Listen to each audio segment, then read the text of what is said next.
Hi hello namaste welcome to 48 frames Malayalam.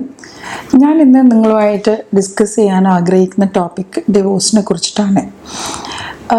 ഏതൊരു കല്യാണവും നന്നായിട്ട് മുന്നോട്ട് പോകണമെന്ന് വിചാരിച്ചിട്ട് ഇല്ലെങ്കിൽ ആ ഒരു ആഗ്രഹത്തിൽ തന്നെ നടക്കുകയാണ്.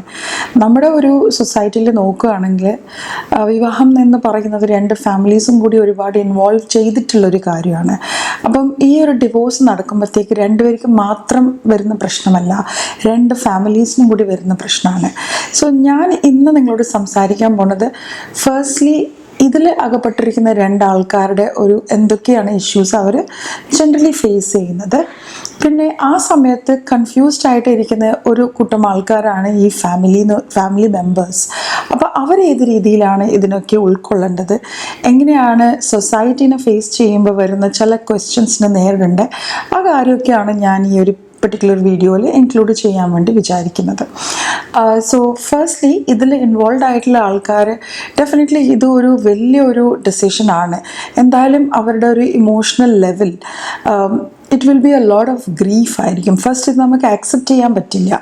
എങ്ങനെയാണോ നമ്മളൊരു മരണത്തിനെ കാണുന്ന, ഇല്ലെങ്കിൽ നമ്മുടെ ഒരു ബോഡി പാർട്ട് എന്തെങ്കിലും എഫക്റ്റായിട്ട് യൂസ് ചെയ്യാൻ പറ്റാത്ത രീതിയിൽ എങ്ങനെയാണോ നമ്മൾ സങ്കടപ്പെടുന്നത്, അതുപോലെ തന്നെ ആയിരിക്കും ഒരു ഡിവോഴ്സ് എന്നൊരു ഡിസിഷൻ എടുക്കുമ്പോൾ വരുന്ന ഒരു ഫീലിംഗ്.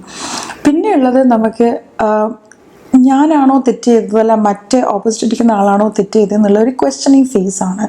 ആ സമയത്ത് നമ്മൾ പൊതുവേ കണ്ടുവരുന്നത് നമ്മളെ തന്നെ ബ്ലെയിം ചെയ്യുക എന്നുള്ളതാണ്. ഇത് ഞാൻ കാരണമായിരിക്കും, എന്നിലുള്ള എന്തെങ്കിലും കുറവ് കൊണ്ടായിരിക്കും, അങ്ങനെ ചിന്തിക്കുന്ന ആൾക്കാരെയാണ് നമ്മൾ ജനറലി കാണുന്നത്. അപ്പോൾ ഈ ഒരു കൺഫ്യൂഷൻ എല്ലാം നേരിടുന്ന സമയത്ത് നമുക്ക് ഇമോഷണലി നമ്മൾ വല്ലാണ്ടാവും, ഒരുപാട് സങ്കടമാവും, ഒരുപാട് ദേഷ്യം വരും, ആൾക്കാരെ കാണാൻ ഇഷ്ടമില്ലാണ്ടാവും. You will slowly start showing signs of lack of interest. ലൈഫിലോട് ഒരു ഇൻട്രസ്റ്റും ഇല്ലാത്തൊരു ഫീലിങ്ങിലോട്ടാണ് നിങ്ങൾ മാറുന്നത്. So at that point of time നമ്മുടെ കൂടെ ഇരിക്കുന്ന ആൾക്കാർ എന്തൊക്കെയാണ് ചെയ്യേണ്ടതെന്നാണ് ഞാനിപ്പോൾ പറയാൻ പോകുന്നത്.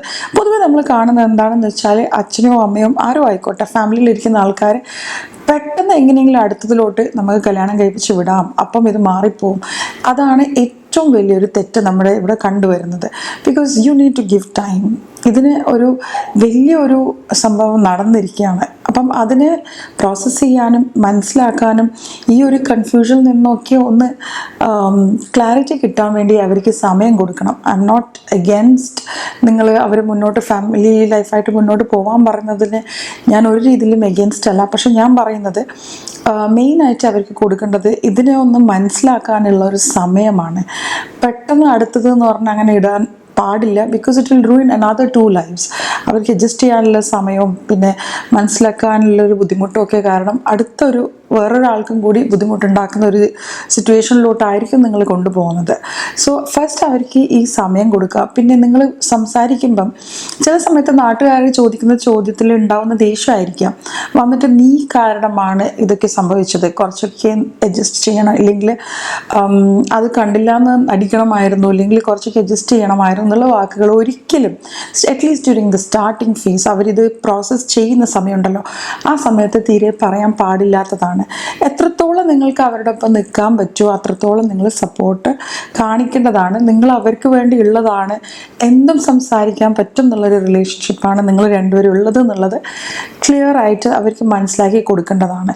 സപ്പോസ് അതിൽ കുട്ടികൾ ഇൻവോൾവ് ആണെങ്കിൽ അവിടെയാണ് നിങ്ങളുടെ ഈ പേരൻസിന് who are grandparents to the children അവർക്ക് മെയിൻ ജോബ് വരുന്നത്. ബിക്കോസ് ടോട്ടൽ ഒരു സ്റ്റേറ്റ് ഓഫ് കൺഫ്യൂഷനിലായിരിക്കാം. ചില സമയത്ത് ഇവർ ഈ 2 പാർട്ടീസ് ഹു ആർ ഇൻവോൾവ് അവർക്ക് ചിലപ്പം ഒരു റിലീഫായിരിക്കാം, ഒരു സന്തോഷമായിരിക്കാം, അങ്ങനെ ഉണ്ടാവാമല്ലോ. പ്രശ്നങ്ങളുള്ള ഒരുപാട് ഡൊമസ്റ്റിക് വയലൻസും കാര്യങ്ങളൊക്കെ ഇൻവോൾവ് ആയിട്ടുള്ള ആൾക്കാരാണെങ്കിൽ ആ സമയത്ത് ചെറിയൊരു എലിമെൻറ്റ് ഓഫ് റിലീഫ് ഉണ്ടാകുമ്പം അവിടെ ഇരിക്കുന്ന കുട്ടിക്ക് ചിലപ്പം അതൊരു ഗ്രീഫോ ഇല്ലെങ്കിൽ ഒരു സങ്കടമോ ആയിട്ടായിരിക്കും ഉണ്ടാവുക. സോ ആ സമയത്ത് നിങ്ങൾ ചെയ്യേണ്ട റോള് ഈ ഒരു ആബ്സെൻസ് ഓഫ് പേരൻസ് ഇല്ലെങ്കിൽ ഇവരുടെ ഒരു ഫാമിലി യൂണിറ്റ് ബ്രേക്ക് ആയതിനെ കവർ ചെയ്യുകയാണ് വേണ്ടത്. So most of the time നമ്മൾ കാണാറുണ്ട് ചില ഫാമിലീസിലൊക്കെ അപ്പാടെ അങ്ങനെ വിട്ടിട്ട് പോകും. അത് നിൻ്റെ ഡിസിഷനായിരുന്നു, നീ ആയി, നിൻ്റെ ലൈഫായി എന്നുള്ള രീതിയിൽ പോകും. പക്ഷെ കല്യാണത്തിൻ്റെ സമയത്താണെങ്കിൽ എല്ലാവരും ഒരു യൂണിറ്റായി നിന്നതാണെങ്കിൽ സെപ്പറേഷൻ്റെ സമയത്തും ഒരു യൂണിറ്റായി തന്നെ നിൽക്കണം എന്നാണ് ഞാൻ പറയുന്നത്. സോ ഹിയർ നിങ്ങൾ ഒരുപാട് ഈ ജ്യോതിഷം കാര്യങ്ങളെന്നൊക്കെ പറഞ്ഞു പോകുന്നതിനേക്കാളും കൂടുതൽ നിങ്ങൾ അവിടെ ഒരു പ്രൊട്ടക്ടറായിട്ടും അവരെ മനസ്സിലാക്കുന്ന ഒരാളായിട്ട് ഇരിക്കേണ്ടത് വളരെയധികം അത്യാവശ്യമാണ്. പിന്നെ എനിക്ക് പറയാനുള്ളത്, ഈ ഒരു പ്രോസസ്സിലൂടെ പോകുന്ന ആളുണ്ടല്ലോ, I am talking about your daughter or son, അവർ പോകുന്ന സമയത്ത് അവർ ഒരുപാട് എൻകറേജ് ചെയ്യാൻ വേണ്ടി നോക്കണം. അവർക്കുള്ള കേപ്പബിലിറ്റീസ് എന്തൊക്കെയാണ്, പഴയ സക്സസ് എന്തൊക്കെയായിരുന്നു ഉണ്ടായിരുന്നത്, ഏതൊക്കെയാണ് അവർക്ക് ഹോബീസ് ഉണ്ടായിരുന്നത്, അതിനെക്കുറിച്ചൊക്കെ ഡിസ്കസ് ചെയ്യാം. അവർക്ക് ഒരു ക്ലാരിറ്റി തീരെ ഇല്ലാത്ത ഒരാളായതുകൊണ്ട് ആ സമയത്ത് നിങ്ങൾ ഇതിനൊക്കെ ഒന്ന് ഓർമ്മപ്പെടുത്തണം. എന്തൊക്കെയാണ് അവർക്ക് ചെയ്യാൻ പറ്റുന്നത്, അവരുടെ അകത്തുള്ള ക്വാളിറ്റീസ് എന്തൊക്കെയാണ്, എന്തൊക്കെ അവർക്ക് ചെയ്യാൻ പറ്റും, അതിനൊക്കെയാണ് നിങ്ങൾ ഓർമ്മപ്പെടുത്തേണ്ടത്. അല്ലാണ്ട് ഇതൊക്കെയാണ് നീ ചെയ്തത്, ഇത് കാരണമാണ് ഇതൊക്കെ സംഭവിച്ചത് എന്ന് ഒരിക്കലും പറയാൻ പാടില്ല. അറിയാം, സൊസൈറ്റിയിൽ അങ്ങനത്തെ ഒരു സിറ്റുവേഷൻ അവരായിട്ട് ക്രിയേറ്റ് ചെയ്യുന്നതായിരിക്കാം. പിന്നെ എനിക്ക് പറയാനുള്ളത്, കല്യാണത്തിന് 100 പേര് വരുന്നുണ്ടെങ്കിൽ ഇങ്ങനത്തെ ഒരു പ്രശ്നം വരുമ്പോൾ ഒരാളും നമ്മൾ സപ്പോർട്ട് ചെയ്യാൻ, പേരൻസിനായിക്കോട്ടെ ഇതിൽ ഇൻവോൾവ് ആയ കപ്പിൾസിനായിക്കോട്ടെ ഉണ്ടാവാറില്ല. സോ നിങ്ങൾ ഫസ്റ്റ് തന്നെ മനസ്സിലാക്കേണ്ടത്, നാട്ടുകാർക്ക് വേണ്ടി കല്യാണം കഴിച്ചതാണെങ്കിൽ അത് വലിയൊരു തെറ്റ് അവിടെ സംഭവിച്ചു കഴിഞ്ഞു. സോ ഇനി ഉണ്ടാവേണ്ടത് നിങ്ങളുടെ കുട്ടികളുടെ ഒപ്പമാണെന്നുള്ളത് ആ മൊമെൻറ്റ് തന്നെ ആക്സെപ്റ്റ് ചെയ്യുകയാണ് ചെയ്യേണ്ടത്.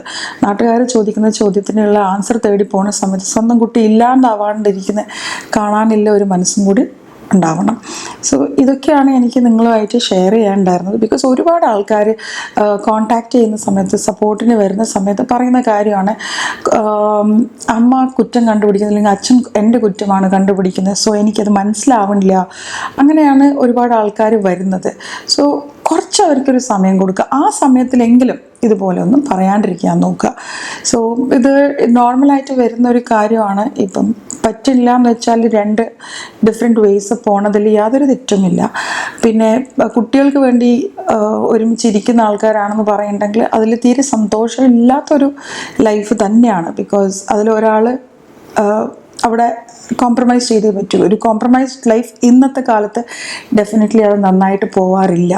ഇൻ ദ ലോങ് റൺ പ്രശ്നങ്ങൾ വീണ്ടും വീണ്ടും വന്നുകൊണ്ടേയിരിക്കും. So if 2 people are not happy, അവർ 2 വഴിയിലോട്ട് പോയി ഒരു ഹാപ്പി പേരൻറ്റിനൊപ്പം ഒരു ചൈൽഡ് ഇരിക്കുന്നതാണ് ഏറ്റവും നല്ലത്, 2 അൺഹാപ്പി പേരൻസിനൊപ്പം ഒരു കുട്ടി ഇരിക്കുന്നതിനേക്കാളും.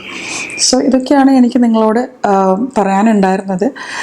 എന്തെങ്കിലും ഇതിനെക്കുറിച്ച് നിങ്ങൾക്ക് ഡിസ്കസ് ചെയ്യണമെന്നുണ്ടെങ്കിൽ you can just write to me. Email ID താഴെ ഉണ്ടാവും. If you like this video, please do like it and share it with anyone you think this would be useful.